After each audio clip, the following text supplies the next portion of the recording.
So my name is Carlos Walker, and this is Forward Progress. And today we're here with Mr. Hassan. How you doing, bro? I'm good in yourself. Thank you. Man, loving life. So this is in Forward Progress. What we actually do is share formerly incarcerated people's stories who have came home and became a success, and that shows the forward progress of who we were, where we have been, but then the progress in our lives, or the best way I can put it, a butterfly caterpillar story. So, Okay. if you will, before we start, tell the people who you are and a little bit about yourself. Okay. My name is Hassan. Um, I'm, I'm from born in Virginia, raised in New Jersey. I did 240 months in a numerous amount of prisons. um, in the process of trying to build a company. Um, I want to do a re-entry program because I want to see the brothers get back out here and do and not have to go through uh, what everyone goes through out here, as far as coming home and having to see everyone with their hands out and having to help everyone when you just coming home and can't even help yourself. Um, and a couple other things. I have a numerous amount of other things that I'm trying to get in the right, meet the right people in order to learn these things and know how to do them. Because when you've been gone that long, it's kind of hard when you're on your own trying to learn. Especially with these computers, everything is computerized, so everything is no longer seeing people to be able to sit down with people and um, get the right direction to go in the right direction to get things done. So Okay. So, how we start this, we start with your caterpillar. Tell me a little bit about who you were before prison.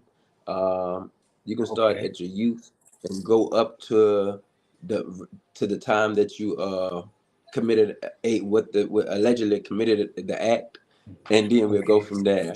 Okay, I was raised in New Jersey, and as we know, New Jersey is like the capital of the car theft capital of the world. So started as a kid, stealing cars, breaking in homes, robbing, and robbery sent me to my second prison bid, and that was in 1982, 1982, 83, and How old were came you home. around then? I was about 19. I was like 19 years old when I went to prison.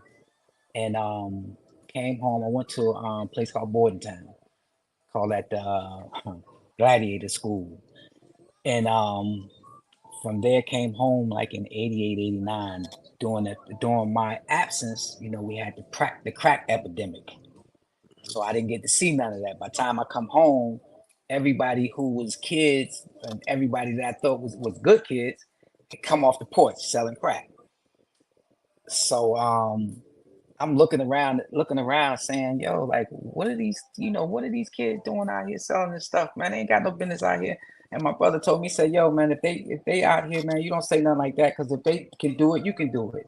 So I'm like, okay, makes sense. So started selling a little coke, nothing big, just a little bit, and caught a little bit, nothing heavy. Went back, then came out. My wife came and got me and was like, look, that's enough. I'm gonna get you from down here. She brought me to Virginia. So one thing I've learned that no matter where we go, we adapt.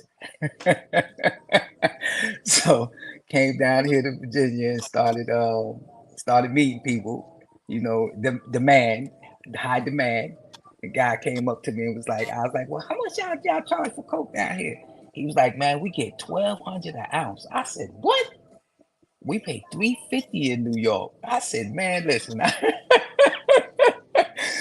so you figure 350 and 1,200. Man, that's a big come up. So I called my brothers and them was like, look, man, y'all need to start getting me some work down here. These dudes paying 1,200. They start coming down and we started running back and forth for a little bit. And then my brother got my brother started bringing like he said, you think you can do a little bit of heroin? I said I ain't never sold that before, but I tried. So I gave it to a kid. He sold that, and my brother went to prison. So I was like, all right, I can't do that no more. So my other brother come down, and he's in Atlanta. He comes down and he say, bruh, I need you. And I'm like, what you mean? What's up? Now, mind you, I'm working. I'm working. I got a CDL license. I'm driving a truck. He said, "Man, I need you." I'm like, "What? What's going on?" He come down. He got a duffel bag, green duffel bag. I never forget it, like the little army bag, full up with keys of cocaine. I'm like, oh my, I'm like, oh my God. So one thing about it, one thing, as us, man, we can sell anything. That's just our nature. And I go down, go to Richmond, people that I know, take it there, 2 days is gone.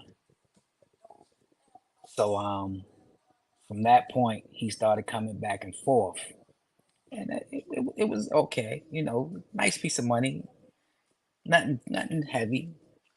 Then I get a call from bruh in prison. He trying to get me to make a little money for him to have, and his friend coming down, and he like bringing me like these little ounces of coke. So one day he couldn't get it from dude. So my brother gave me the number to call where it was coming from. When I call the other line, the guy's like, he like, Haas. I'm like, yeah, who this? He like, man, it's your uncle. Come see me. He like, I should have known that's where he was taking it when he was telling me he was going to Virginia. Come see me. So I go see him. He like, he been running down there. He said, I won't give your brother them nothing because they'll beat me for my money. He's like, they'll take my money and run with it, so I got to give them just spoon feed them a little bit. He say, listen, here, take this. So he give me a key of heroin. Mm. I'm like, what am I do with all that? He like, man, look, just take it, and whenever you finish, just come back and see me. It don't matter if you take a month or whatever. Come back down here to Virginia with it. Give it to my dude. He bring me the money back, and one day, 125,000. I said, oh my God, I'm hysterical because I can't believe this dude just sold this in one day. So I call him up, yo, and he like, yo, what's the matter? You all right? I'm like, yeah, I gotta see you. He like, well, come on up. You sure you all right? I'm like, yeah. I get up there, and he tell me, I tell him, yo, dude sold it. He said, now I'm gonna give you the game. He said, now you see what your brother and them do. Now, as you know, my brother was in Atlanta, part of BMF, so they had coke. You know what I mean? I had been bringing me coke, and he say, I'm gonna give you the game. He said, think about it. One of these is it amounts to 4 or 5 of those. He said, so instead of carrying 5 of those, all you have to carry is one of these. Because you can double it, or you can Yeah. cut. He said, and I done it. No, I'm selling it straight like it is. Mm. You at that time, Coke was going for 26 a key. Mm-hmm.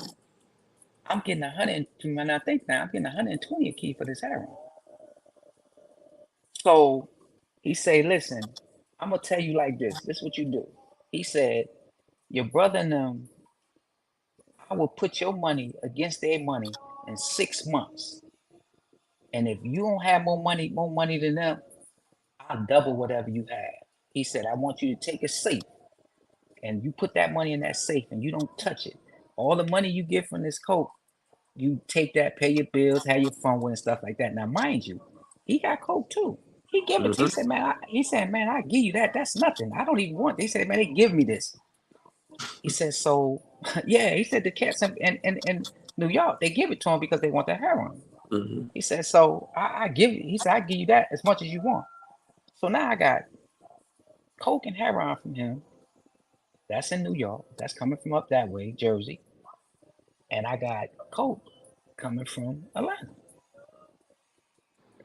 So I come back and this heroin is selling. I mean, I can't believe how quick and how much this stuff is going. I'm selling maybe 10 keys a week, if not more, of heroin. I'm selling 20, 20, 30 keys of cocaine. And this is on a weekly basis. I'm averaging about 250,000 a day. And so, you know, my crew, the crew that I had, these young cats out of Richmond, had never seen this much money in their life. This money is coming. I mean, the money is coming, and it's these kids. They buy. You know how the kids do. They buy the trucks, put the rims on it. They got systems in it. I'm coming around. You know me. I just got a little plain Ford Contour. I ain't driving nothing flashy. You know, I know better. I come around. I'm like, y'all on the spot with all these whips, jewelry on. I'm like, come on, man, what is y'all doing? And as time goes on, you know, you start getting the jealousy and the envy. Like I had one out of the crew that was selling heroin. So now he making, he ain't really caring about that coke money no more because he don't got to take this heroin money. He like, man, hey man, this is where the money at. The rest of them, they don't have clientele, but they starting to bicker, a little back talking about, the little whining behind dudes back. And so I get wind of it. We go have a meeting and I tell him, I said, look, man, I'm gonna tell you like I would tell anybody else. Jealousy and envy breaks up everybody. This is how groups break up because of jealousy and envy. It's enough here for everybody. You know, they getting mad because dude go out of town. We going on trips and stuff, going out of town, and he won't leave them his clientele to sell to. So they getting upset, and I'm like, you can't be mad at that dude, man. Them his people. How can you be mad? So we end up going out of town, and one day one of the kids, one of the old heads that they had. See, what we have is our generation, our younger generation, take advantage of the elder generation. So they had an older guy who was a fiend, plain and simple. He was a fiend, and they had him running, selling this. They'd get him, tell him take this pack over here, take this pack over there. He got knocked. State jumped on him. So when he gets locked up, he tell the people who the stuff was, and they get him out. When they get him out, they they take the boy to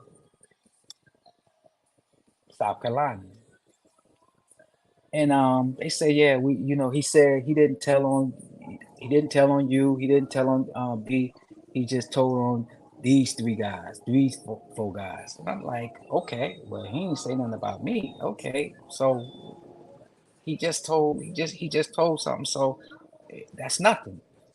Gotta lay down. You gotta lay down. That's state. It's nothing. I taken leave on a cruise.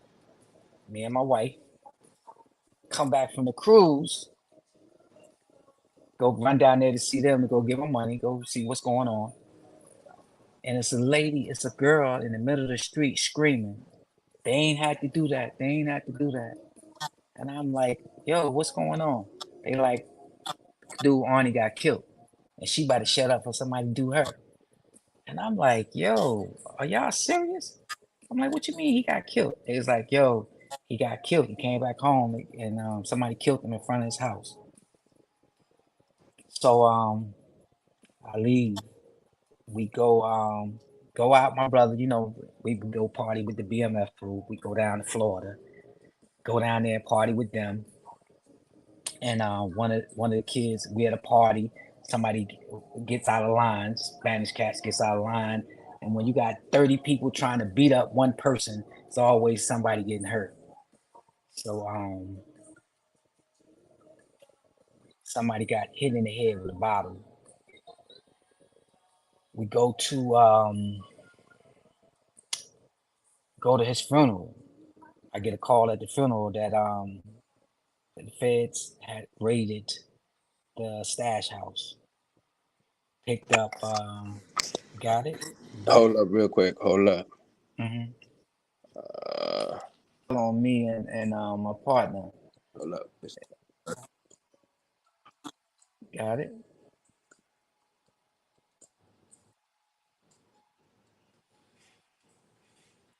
Mm-hmm. Okay. He didn't tell on me and my partner. So we go to a You good? okay. We go to a party out in Florida with my brother, and one of their dudes, he gets hit in the head, get a blood vessel busted in his head and died. They took him back to New Jersey for the funeral, and we went out there to the funeral. We get to the funeral, my partner gets a call. He says, comes to me and say, look, man, they just ran in the stash house. They got 9 keys of heroin, 8 keys of cocaine, and 150,000 in cash, stash car, and a motorcycle. And dude, they locked up GE and the rest of them. I'm like, okay, I'm not going back to VA because you know that's a done deal. So we sitting around talking. My other dude, Mike, he like, well, I'm gonna go to Florida. I was like, well, you can go with me to Atlanta. I'm going to Atlanta with my brother.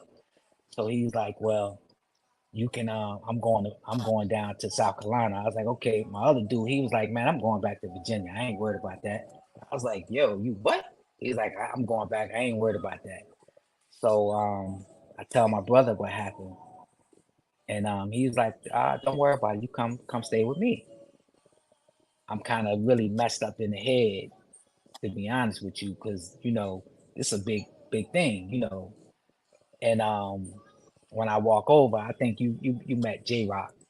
Mm-hmm. So J Rock, because we all there, everybody there. So J Rock looking at me, he like, yo, because this is my people. He tell me, he said, what you looking out? What you looking like that for? I said, man, I gotta go on the run. He said, what he said, everybody around here on the run. I said, what? He said, he said, all these dudes on the run. I said, are you serious? He said, yeah. He said, at least 30 of these cats on the run, man. He said, man, that don't stop life, man. We still out here doing what we do. And I'm laughing. I'm like, are you serious, man? He like, man, listen. Yeah, come on to the A. I got you. He's like, no matter what, man, I got you. You know what I mean? If anything happen, I got you. I'm gonna be there for you. So I go to the A. Go to the A with my brother now, man. Keep running. Just keep doing what I'm doing. You know. I Now as time goes on, I'm with them. I'm running with their crew. And now I'm seeing things like um guys buying 500 to 1,000 keys a week, every other 2 3 days, and I'm like, this is unbelievable. I'm like, ain't no way, because I first met a guy. I never forget it. My brother say, look, we need you to go to Philly, and I need you to go down there and count this money, make sure this money is right. I'm like, what? He like, dude, buying 1,000 joints, 1,000 keys. I'm like, that nigga the police. Nah, dog, he the police. Y'all set me up. They say, nah, he ain't the police, man. These dudes is getting it like that. I'm like, nah, man, I ain't going, nah. So they like, look, man, his connect got knocked. The dude really buying it like that. I tell my brother, I'm like, man, if anything happened to me, I'm telling you, I'm gonna get you because you're gonna be the cause of this. So I go down to Philly, go to meet the dude, Omar Tiggle, I think his name. And we go, he take me up in the house. It's like a townhouse, nice place. And I'm sitting there, and this dude throws a duffel bag of money. And I'm like, yo, so he like, yo, we got 6 count machines. I'm like, okay. Next thing I know, the doorbell rings. Now I panic because I'm like, yo, he like, nah, hold up. That's just people bringing in more money. I'm like, what? So here go another dude with another little bag of money. And I'm like, what the hell? And so as I sat there and I'm counting the money up and people are coming in, bringing in, he calling dudes up, yo, where that money at? Dudes is coming in and bringing like, you might have a dude coming, he got 80,000. He might got 40,000. So what they did was everybody pooled their money together so they could get a better deal when they buy it in bulk. So I was like, okay, this makes sense now. Now I understand why y'all got so much money and why y'all buying so much. It ain't like one person, you buying it for a whole group of y'all, which was Yeah. smart, which was real smart. You know what I mean? Hmm. Because you getting a better, I mean, think about it. You getting a way better deal than you would get if you was buying them one at a time or something. So I sat there and counted the money. Come back, it was like maybe I think it was 10.2 million, something like that. And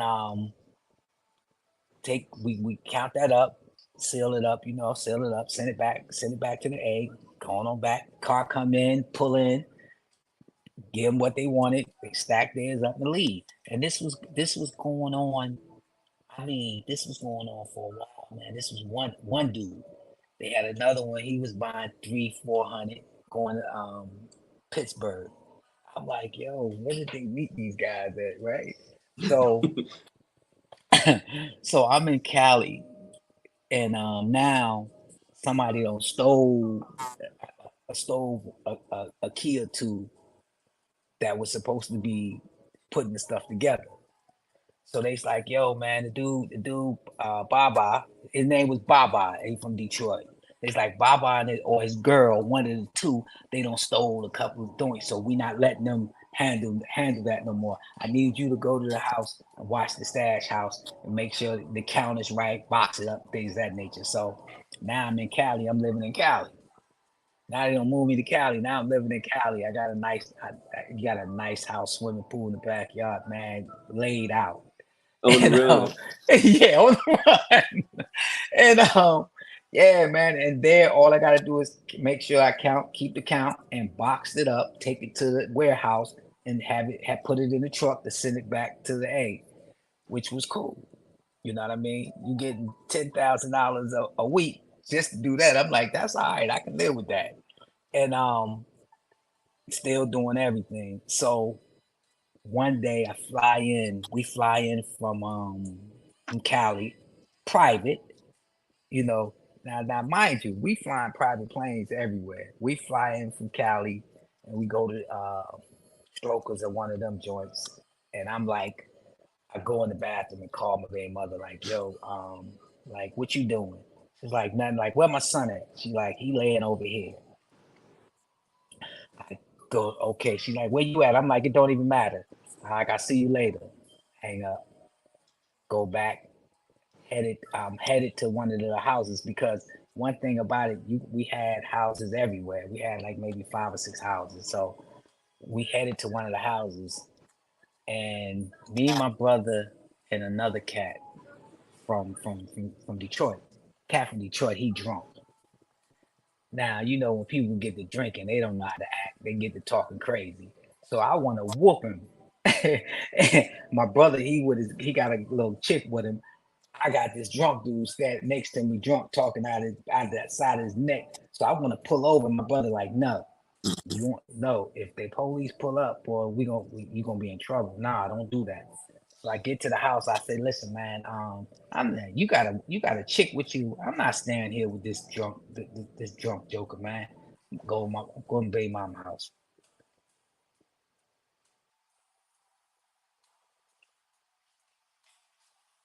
Mm,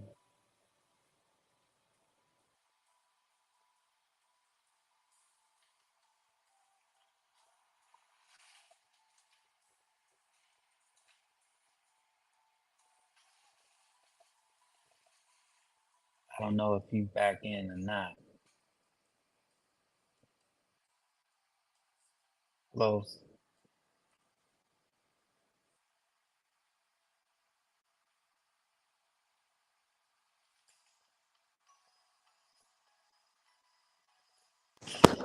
One second. Yeah, All right. So you said yeah, y'all was you and your brother then was had caught the flight private joint. right. We caught the flight and we get back to Atlanta, go to Strokers, and we leaving Strokers. When we leaving Strokers, I said we was with it was my brother had a little chick with him. I got this dude from Detroit, he drunk, talking crazy. So my brother like, I want to pull over and whoop him. My brother like, no, if the cops come, you know what I mean, going to jail, so don't do that. So I dropped them off. I said, well, listen, I'm going to baby mama house. So I go to baby mama house. She done took my son to her sister house because she had to go to work the next morning. Um, she called me. She's like, "You still here?" I'm like, "Yeah, I'm still. I'm getting ready to get up now to go meet my brother now." She's like, "Okay." Come outside, man, to get in the van. Police everywhere, everywhere. So they tell me, "Hey, man, we've been waiting for you to come all."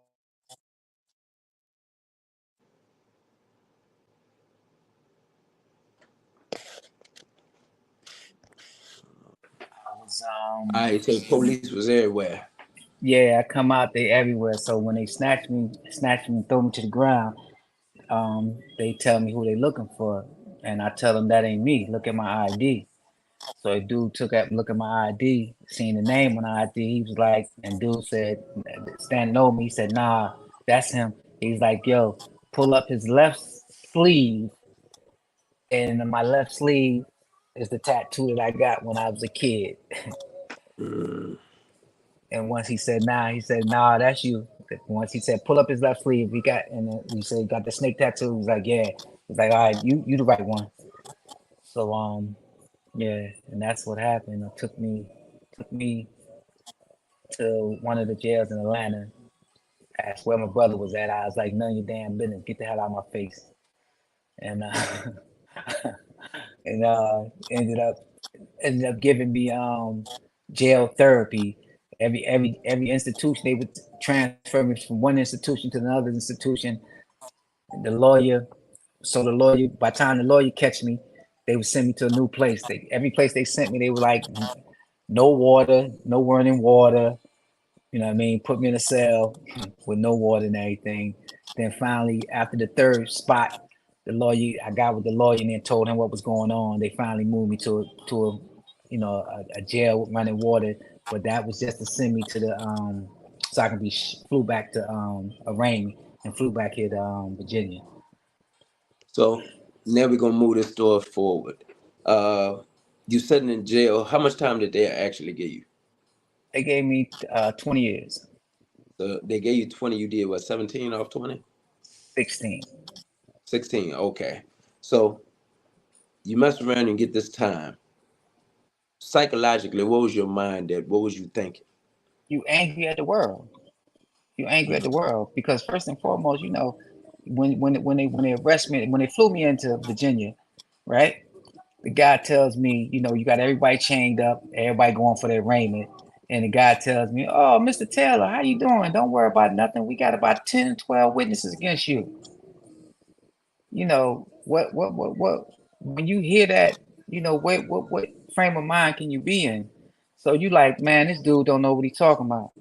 So you get arraigned, and then you get your discovery, and you start reading your discovery, and now you got all these people that you thought was your friends, they your witnesses against you, bro.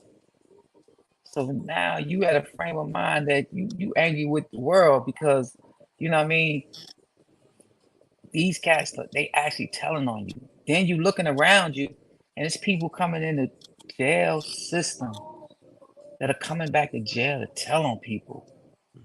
And I come from an era where if you was a snitch, that was a true saying. Snitches get stitches. That was the Yeah. true saying. Um, you couldn't survive. in the prison system for that. And so now you seeing it every day. And I come in and I never forget it. I flew in from I flew in from um from Atlanta into Virginia, and they give you those little blue shoes. So when I'm sitting there, when I come into jail, I don't know nobody. I'm out of, out of state. My uncle had always told me, he said, listen, man, you're out of towner. So if they telling anybody, it's gonna be you, and I'm worried about you. You know what I'm saying? And he was telling the truth. So um, I get there, I got those little blue shoes on, and I meet a guy, and I say, listen, man, let me get the old batteries because me knowing, whenever you go to prison, protection. First and Mm-hmm. foremost, you got to protection. So I'm setting up me a weapon. I'm gonna I got socks, put the batteries in it, make me a lock and sock. For protection. So anybody get out of line, I'm gonna whoop them. And when I asked the dude, he started smiling and laughing because he knew what I was gonna do. With the dude was from New York, and I said, "Yo," he's like, "What? Where you from?" And all this. I said, "Yo, why are you asking me all these questions like that?" Right? He said, "Usually when people come in with those blue shoes on, they coming from prison, coming back to tell on somebody." And I said, "What?" He said, "Yeah, man." He said, "You, where you been at?" I said, "Man, coming back to tell." I said, "Man, I came from Atlanta, bro. I just got knocked, and I'm just flying in from there. These are the shoes that they gave me." I said, "Let me go to canteen so I can buy me some shoes." So I call home and I talked to my brother, and he tell me, he said, "Listen, don't talk to nobody." And I'm like, "What is you talking about? What you mean I ain't talking to nobody anyway. So what did you do?" He's like, "Don't talk. You don't talk to nobody about nothing." I'm like, "All right, you telling me something I don't know already. All right." So dude tells me like, "Yo, people jump on your case." And I said, "What do you mean they jump on your case?" He said, "Man, all you got to do is tell somebody something about your case, and they'll call the people and end up on your case coming to court on you." I said, "Man, are you serious?" He said, "Yeah, this a new." He said, "Oh, yeah, this a new day. Things are different now." And I said, "You got to be kidding me, man." So I reading my case, man, and I'm looking at all this the all of the statements. One kid, one kid, he was he had got locked up going to Florida with someone else, the cop. When they catch him with that, he break down going into the police station saying he can't go back, and jumps on the case and tells them about our case. Mm. So now he a witness against me. That's in there. I got another one where it's a dude that I used to go to his house. We used to sit down at his house. He tell me, he makes a statement, "I ain't never really liked this guy." And I'm like, then it's another statement, another guy, where he was the one that told us to kill the guy. I'm like, yeah. So Basically, a bunch of fraudulent stuff getting yeah, put on you. yeah. So I'm reading this stuff, man, and I'm saying, wow, man. Like, my frame of mind is like I'm so hurt, but I'm so angry at the same time. And so, with all the anger building up, you ready to explode for the least little thing. Just so happened I end up busting somebody in the head with a line stopper. So I got to release that a little bit. And the whole time, man, I'm angry. And when I got down, I never forgot it. They sent me to Petersburg. And Okay. I met a guy named Nadeem from Baltimore. And we would walk the yard. And I'm angry. And he said, "Yo, man," he said, "You angry because you want to kill the snitch, right?" And I'm like, "Yeah, when I get these niggas." And he say, "Yo, look around you. Look at this yard."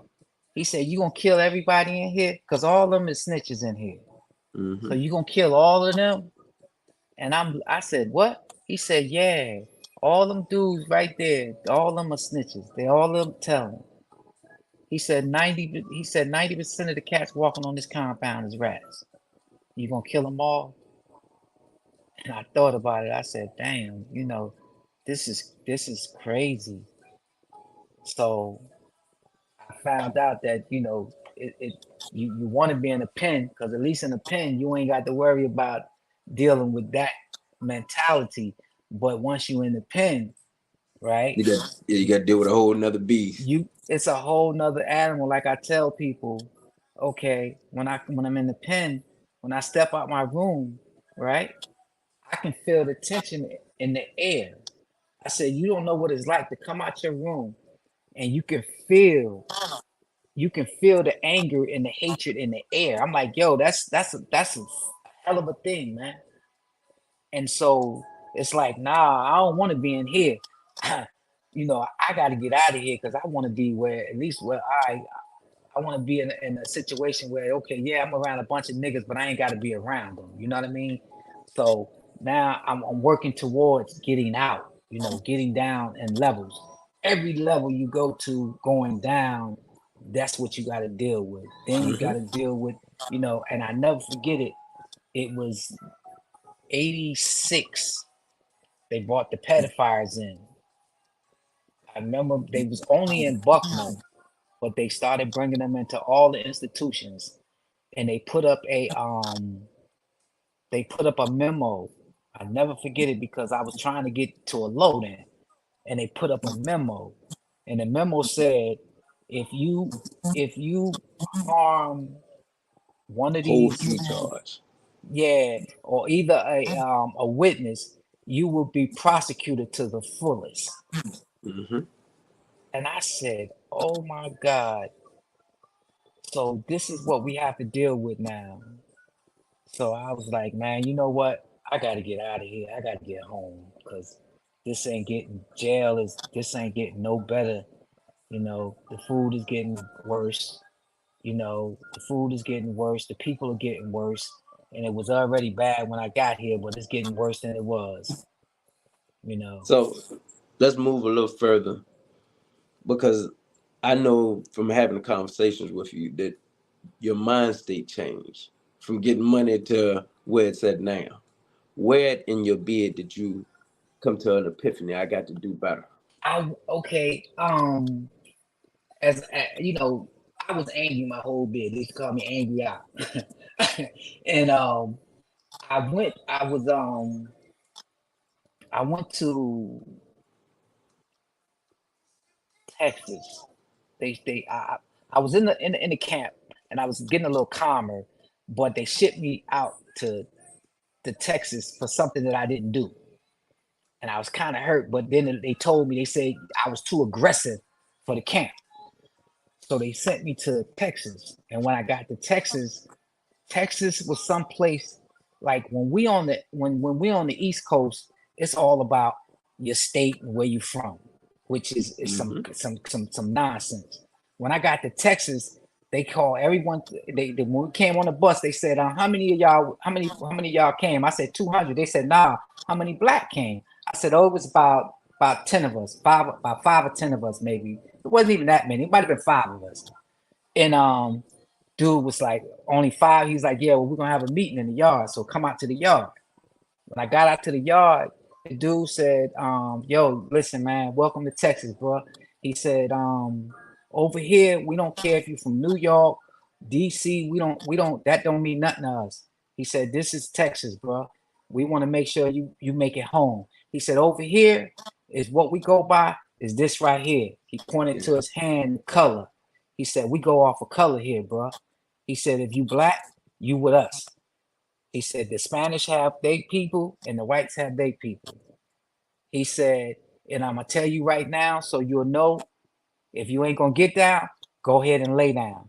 Because when one of us move, everybody moves. It's that simple. He said, now, and when it goes, it goes. And you have riots over there. You have race riots all the time. So you learn to stick with your people and you get close to your people. So by me getting close to my people, and it was an African dude that was Muslim. And I said, we Muslim. We don't go into the racial thing. And he said, yeah, I know that, but this is different, Haas. He said this is much different. He said, we still Muslims. That doesn't change us who we are, but we also black. And I said, wow. So over there, it was, to me, it was a culture shock because I grew up in the 70s when the Nation of Islam was about creating, for us as a people. So over there, that's how that was. That was like for the people.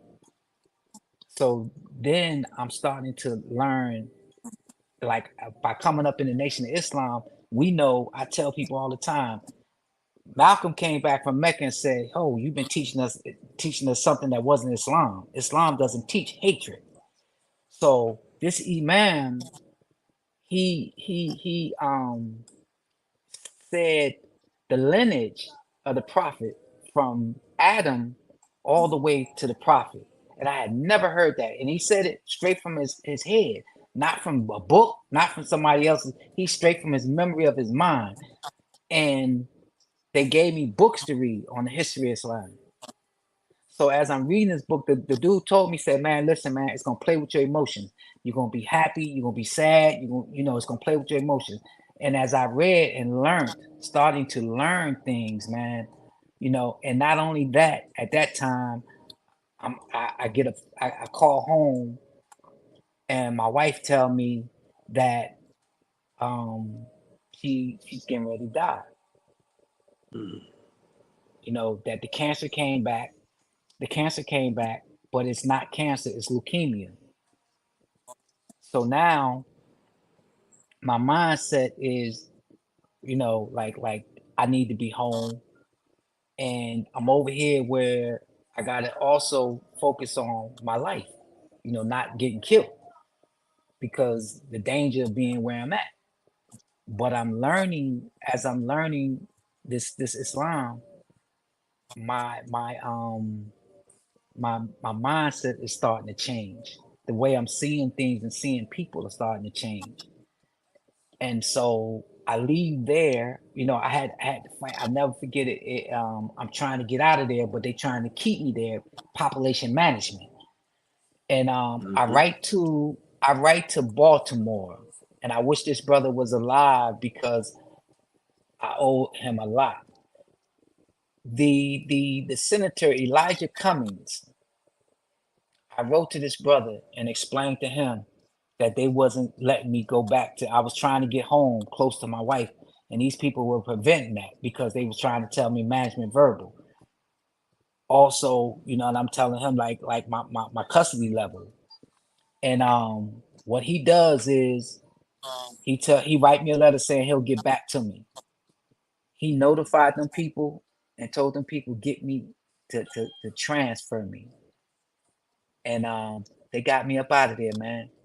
They sent me Shout to out to Pennsylvania. Elijah. Yeah, man. Hey, man. I wish that brother was still alive. I really do, man. Because Elijah Cummings was the only senator that I've ever known that was really about the people. Mm. And anybody from Baltimore can tell you, Elijah Cummings was truly about. He came when they had the riot there. This brother came in the middle of them and told them, "Hey, stop! Don't tear up our property. This is ours." You know what I mean?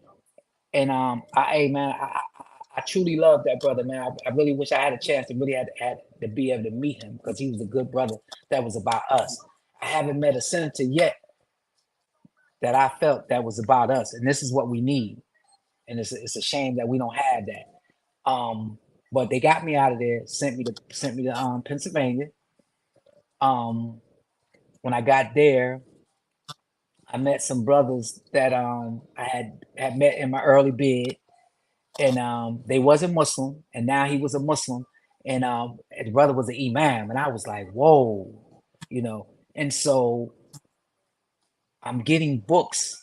I'm starting to get books that are becoming enlightening to me. That I'm starting to see things and understand things better, and people are starting to explain things to me. So I'm learning this deen, man. I'm learning this religion, and I'm learning how beautiful this religion is, man. So it kind of like starting to change my life. Like now I want to see things. I'm seeing things from a whole different outlook. Like I don't have to have this stuff. And I tell people all the time, like, we used to I left there and went to West Virginia. I went to a camp in West Virginia because I'm trying to get home. And I go to this program, and me and the imam, I never forget it, brother from the brother imam from Detroit. He had been overseas, went to school and everything. He's my best friend, and we're in the drug program. And they say, okay, you go to drug program, you get a year off your time. I'm like, bet, I'll do it. I'm trying to get home, and the brother is he's constantly talking to me, and I'm learning that to identify with my anger, and I'm learning things about Islam that I never knew. So as time went on, I'm getting a lot sharper, educational wise. So I'm looking at people from a different perspective now. I'm more calmer now. I see life in a whole different way. Like it's not just the hustle and bustle no more for me. So I'm calmer. I'm not this angry individual any longer. You know. So that's what happened, man. That's how that's a quick form of it.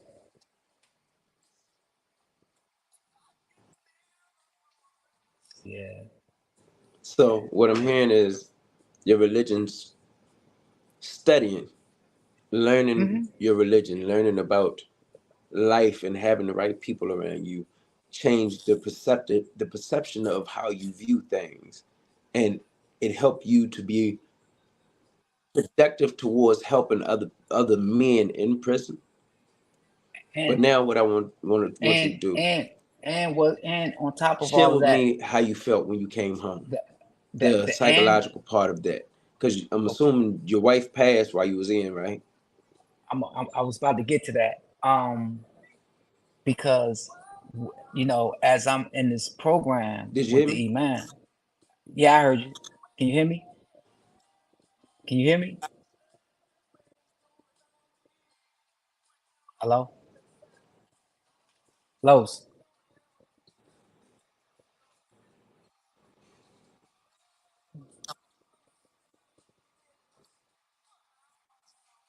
got it. Yeah. Okay, can you hear me now? Hmm. Okay. Yeah, I was gonna get to that part because at the time I'm in the program, Hold up. um, can you hear me? Yeah. Okay, I was like I said, I was in the program at the time trying to get home. And as I'm in the program, she's she's dying. And at that point, I'm I'm trying to, like, they tell me she don't have long, she's going to hospice. And I'm trying to get out to get home to see her before she dies. And the jail is not gonna give me. I'm like, yo, I'll pay for the officer, whatever needs to be. I'm in the, I'm in the camp custody, so I should be able to go because I don't, what I mean, don't need uh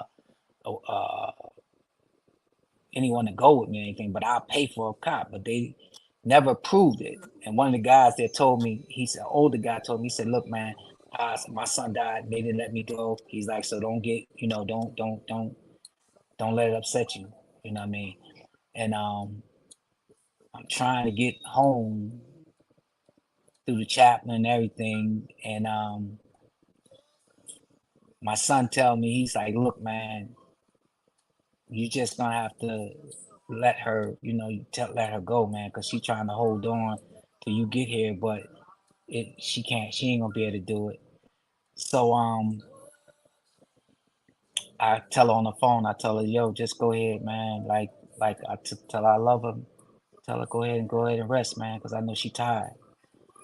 It was, I think, it was her that brought about my change because my wife told me, used to tell me stuff like, she would tell me that she would go to her therapy, the chemo and stuff by herself. She would tell the kids like, if father was home, I wouldn't need nobody to help me, but I need help.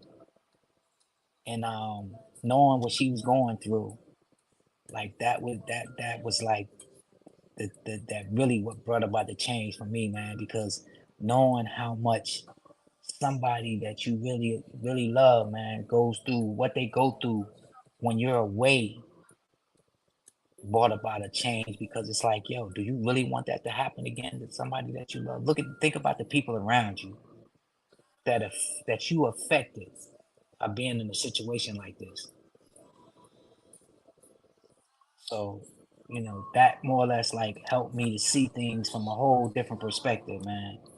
A whole outlook like, yo, you gotta change. You gotta not only change, but make a change and bring about a change and all this nonsense, man, because you don't want nobody else to go through what you went through. So, just to add on to that, tell me a couple things that you did while you was there that you utilize now, because we're about to make the shift to your forward progress. We didn't got into your change, but I know you did some work there. But now, the work that you actually do now out here for the last 4 years. Okay. Well, in there, like I basically helped the van, and whenever somebody had one of the people in there had the problems, is basically who they came to was me for this.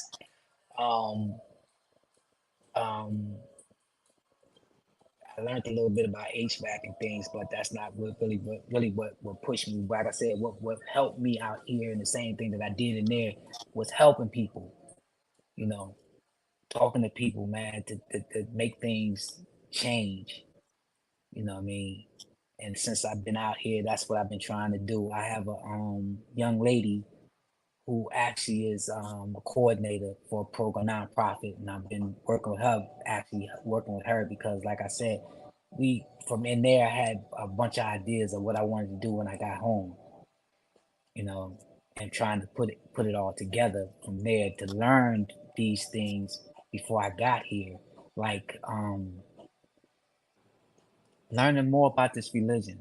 Like I didn't know anything. I was, you know, I knew nothing about this religion. Let's start there. Okay. I didn't know a thing about this religion. Now I do. I know a little something. And I tell people all the time, man, I just know enough that a person can't tell me anything. Now I know how to find things. You know what I mean? And before I didn't. Like I said, coming from the nation, you all you learned was hatred, hate the white man. But once you learn true Islam, like I tell people uh, that's Christian and things of that nature, like, hey, we believe in the Bible. If we believe in Moses, we believe in Jesus. These was prophets. They came to the Mm-hmm. people. They came to the people. So for me, this is me here, you know, and I'm trying to interact that into my life here and maybe help others because as I explained to you, I wanted to do a reentry program over in Saudi Arabia. The prisoners over there, when they come home, they give them a home and a car. Mm-hmm. That's what they do to them when they come home. So they can they can stand on their feet. They don't have to worry about needing a job, needing the income, somewhere to live, how to get around. They don't have that. So these are the things that I'm looking forward to doing here and trying to do here. Like I'm trying to get out the country now um, to start these things nonprofit. It's been hard. I ain't gonna lie to you. To be honest with you, coming home has been hard, especially without my wife, because it's in a situation where everything is I have to do on my own, and I have to learn on my own. Like these computers, like I took a computer class, but when you take a computer class in the prison system, this system is so far behind. They so outdated. It's so outdated, man. That I'm looking at it saying, man, they ain't had none of this. So and then you trying to get people out here to teach you, and nobody got time, or they look at you like they look at you like you stupid or something. And I had a friend that tell me, he said, "How this stuff came at one thing after other, and everybody had to learn little, so you're not gonna learn it all at one time. So don't stop getting too ahead of yourself. Take your time. You know, it takes time. And for me, I'm like, hey man, I got 1 foot in the grave, 1 foot out. I need to get this thing right, man, and up and running. So yeah. One, I want to commend you on your transition Thank you. from, because dealing with, I've never dealt with the money that you done touched, the money that you done left, but to go from that to this and realize that money ain't everything, even though you do have to, there's a verse in the Bible says money answereth all things, so you do need this stuff, Right, to survive, without a doubt.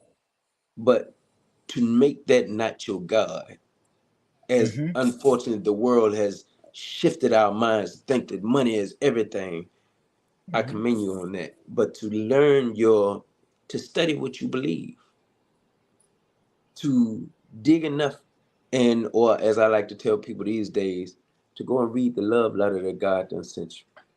That's the, that's the Quran for you. It would be the Bible for me. Okay. God done Okay. told you a bunch of stuff, and if you never read the love letter, you never get what he says about you, or you never get the love that he has for you. Right. And where we're at now, I commend you on being the man that chose to learn what God wants for you, but now decide to go out and help those that God love, and that's the people. Mm-hmm. You are also a prophet, as everybody else has been. So are you. No, I ain't a You prophet. you have been, I ain't a prophet. no, no, no. No. You don't want to look at it, but if you take information from one people to the next because you Mm-hmm. chose to learn it, that's God giving you the word to go and talk to somebody. Oh, without a doubt, without a doubt. Now That's power. that definitely, definitely, you know. That's a chosen being, just like Moses and all those. He Right. gave you the people to go and talk to that will listen to you. That's what I mean when I say that. Okay. Okay. So Okay. before we leave, I wanted to make sure I commended you. And two, I want to ask you to give a word of wisdom to those that need to hear you, or they will watch this later on and they can Mm. gain from you. Give me one word of wisdom, a word of wisdom that they can get. Patience. Patience. Patience. Patience. Yeah. Patience. We gotta have it, man. Patience and trust in God. Trust. Yeah. I appreciate that. Look, so for all y'all who don't know, this is Forward Progress. He's Mr. Hassan. My name is Carlos Walker, and peace and blessings, and thank y'all.